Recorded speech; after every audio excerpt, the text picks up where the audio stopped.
Well, okay, kids, let's get started on this bread making. Brioche hamburger buns. We're going to top them with some sesame seeds too when we're ready. But bread making. So we're going to be doing hamburger buns. We're going to be making hamburgers really soon.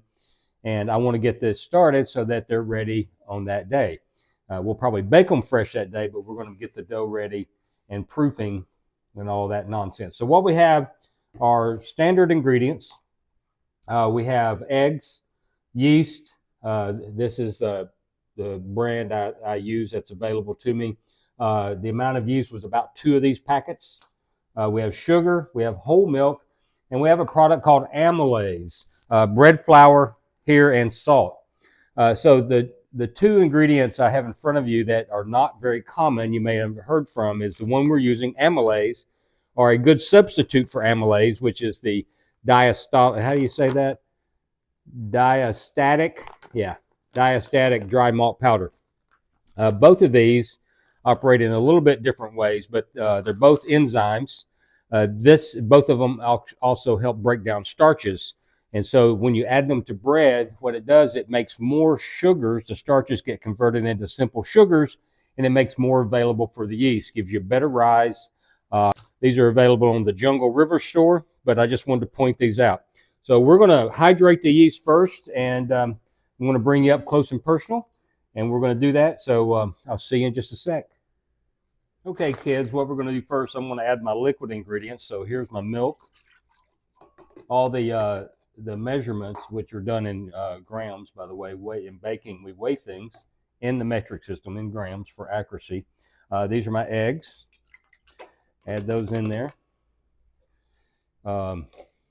Now I'm going to add my dry ingredients. I'm going to add my sugar. And I'm going to go ahead. Oh, I got to secure the bowl. I'm going to start this on low. And this is actually going to slowly hydrate the yeast. And I'm going to add the amylase next. And then the yeast.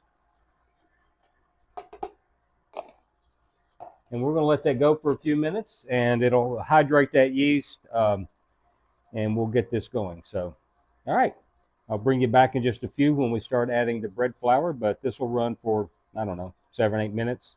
We're going to take our time, run it on slow, and get all this mixed together very thoroughly. All right, talk to you in a second.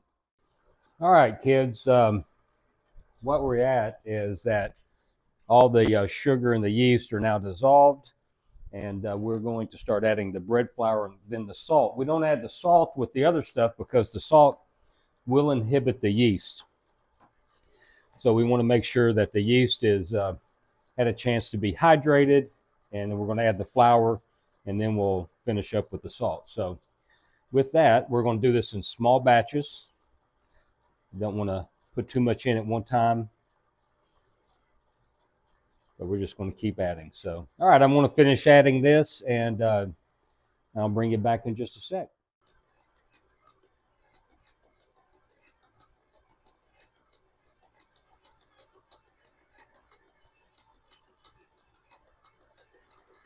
All right, so the dough is starting to come together. It's still not ready, but it's time to add the butter. That's the beautiful thing about a brioche, fat dough full of rich butter. It makes our hamburger buns oh so delicious. Let that get incorporated, then I'll continue adding. So I'll be incorporating and adding until I'm finished with all my butter. And I'll bring you back when it's time for this to bulk proof. All right, see you then.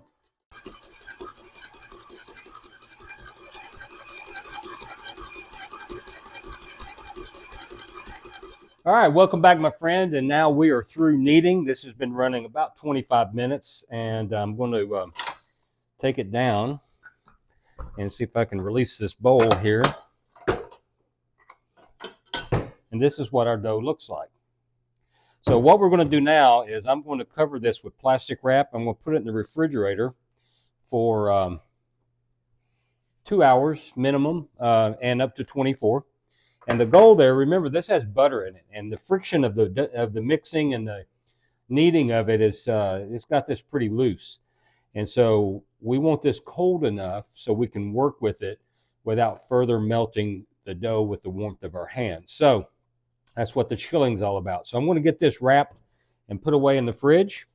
And then when we get ready to bring it out and form it up into buns, get it ready to go to proof, I'll bring you back. So I'll see you around the corner.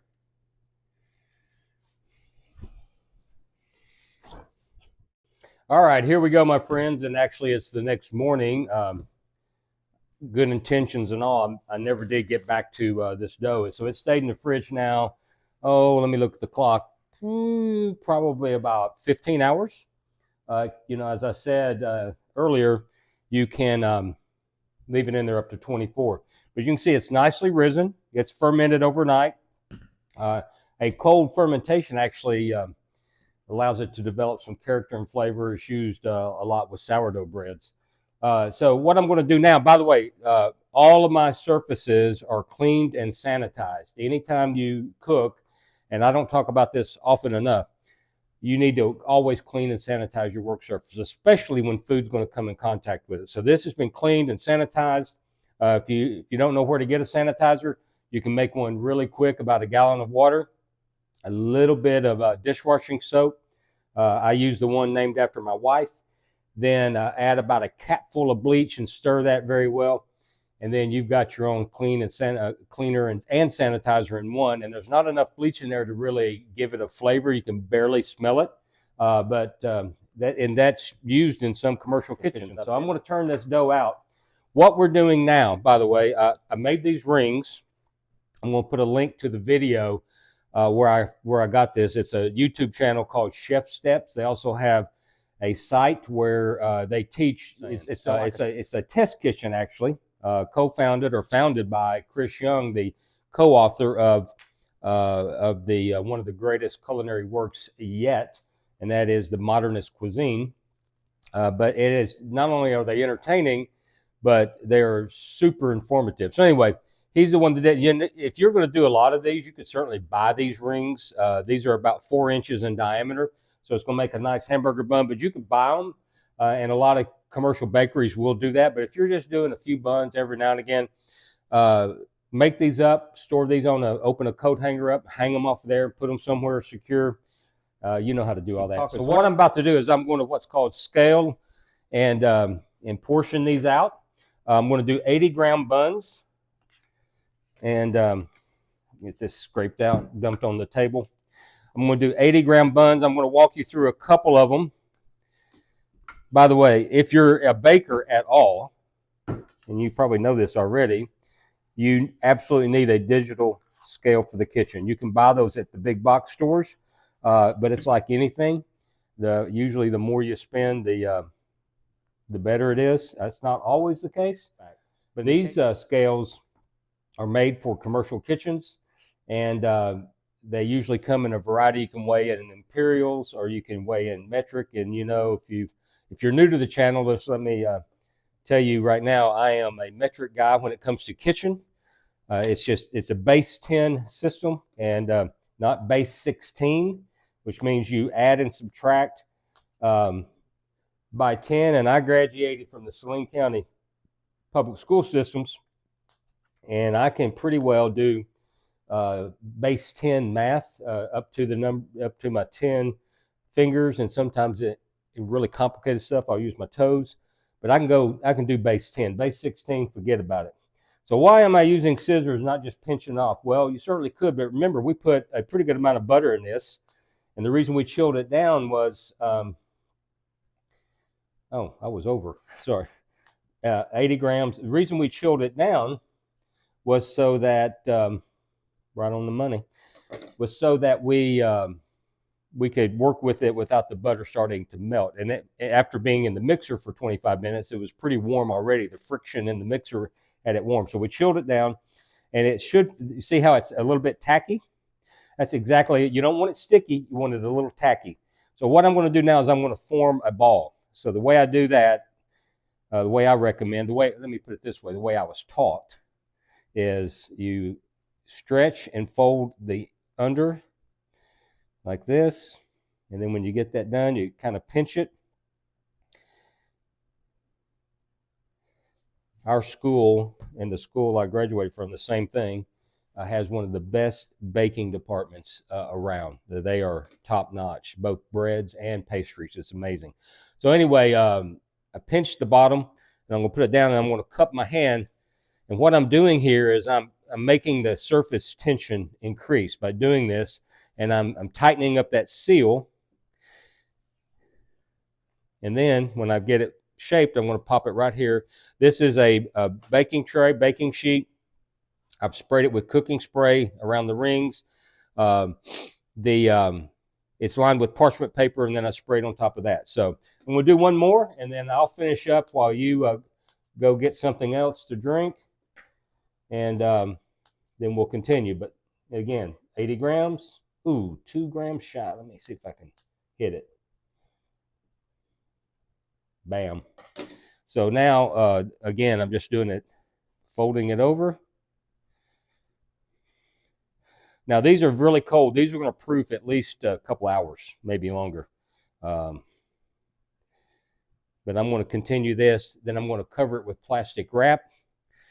And after that, I'm going to put it in a warm spot at home and here as well. I usually sit it on top of the refrigerator. So that's typically the warmest spot in my house, maybe yours as well. The heat from the equipment rises, and heat rises, so the top of the refrigerator is a little bit higher than your countertop. So I'm going to find that spot here, finish this up, and when I do, when they're proofed and ready to bake, I'm going to bring you back then, and we'll bake some hamburger buns. So I will see you around the corner. All right, welcome back, my friend, and we have a proofed hamburger buns. You can see from around me, about to get ready to do some burgers. So I got to get these in the oven and get these cooled off so we can actually eat these with the burgers we're going to make in a little while. But right now, these are proofed very nicely. You push on them, they respond, nice and fluffy looking. The rings did a pretty good job. I think I should have that link for you to check out the video where I learned to do that. Or you can just buy some if you do a lot of these. But ended up with what I got, 11 here. It's 17, 18, and then a chef's privilege. So what I'm going to do now is I've got an egg wash. What an egg wash is simply a couple eggs, milk and cream, or cream. I use cream because it tastes better. And then you brush it on, and this will also help hold the little white sesame seeds. And actually, I'm going to do one tray with sesame seeds and one tray without. We can see the difference and decide which one you'd rather do. So we'll get this brushed on. That's good. I just always use a brush. I prefer a silicone brush, but Lindsay, I forgot to bring it. So I'm using just the old pastry brush that looks like something you do paint trim with, right? So we're just going to brush these up. I'm not going to keep you here while I do it, but when I come back, I'll be helping. You'll be helping me put sesame seeds on, and then we're going to pop this in the oven. We got the oven preheated at 350 degrees, and we'll get it set in there. So I'll bring you back in just a minute. All right, kids, we are ready to go. I just got them all egg washed. By the way, you egg wash one. It gives you it helps caramelize the top, gives you a nice golden color. But it also, for sesame seeds, it helps them stick. But it also gives a shine to the bread that if you ever do it without, you'll notice the difference right away, and it just looks prettier with it. But it gives you a deeper Maillard reaction, for all that fancy term, but a deeper, richer color on it as well. So I love doing that. So we're going to get these sprinkled up, pop them in the oven. All right, good to go. So I'm going to get over here, open my oven door, get both of them popped in at the same time. These won't be in the oven long, and I'm going to bring you back when they come out and let you take a look at them. So we'll see you around the corner. All right, kids, I believe the buns are done. By the way, this is the Burger Chef, and hello. So you're going to see our bun video, me making the buns and all that. But this is tied to, we're doing a video be coming up soon with the Burger Chef, better than Five Guys Burger. So we're all prepped up and ready for that, and that's why he's here, my friend Mike Dampier. All right, let's look at the kitchen with Chef Lance. All right, so look at the color. Oh my goodness! Look at that, guys. As that old song would say, man, those are some nice buns, huh? Now we're digging back into country talk now. Oh my goodness. Those are some beautiful brioche right there. All right. So and some without sesame seeds. Yeah, these are without the sesame seeds. And so you can see the tops are a little different. Now, what happened is, okay, in total transparency, we had a power outage here. So the oven went off. And I didn't know I knew the power outage, but I didn't realize that the oven didn't come back on. And so it was partially baked. And these, in the few minutes that the oven went off, a couple of these actually collapsed a little bit. So this is more indicative of what they should look like. And these, so just being honest with you. But look at the color on these. So what we're going to do now is nothing, because we've got to let them cool before we slice them open. And remember, everybody, I know, I bake bread. Everybody loves hot buttered bread, but don't slice your bread when it's hot. Let it come to as close to room temperature as you can. We're going to push the envelope on this because the chef here, the burger chef's got to be on a TV show here in a little bit. So we're going to push the envelope on how warm they are when we do it, because I didn't get my job done and getting these done ahead of time. But don't, let your bread cool at least some, because what happens is when you slice it, all that moisture and steam, like cutting open a steak without letting it rest, it just flies out and your bread will become gummy. So you don't want that. So we're going to let these cool a minute. And then we'll bring you back. We're going to show you how to slice a bun that you make yourself. But listen, guys, I hope you try this brioche bun at home, because wait a second.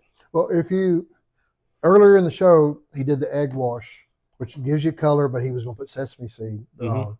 And one of the reasons is the sesame seeds will stay on that. If you don't do that, the seeds are going to fall off. Right. And so make sure you follow the steps. And then we're going to finish the bun video, and you'll see all this again on the burger video. So be sure to check out both of those.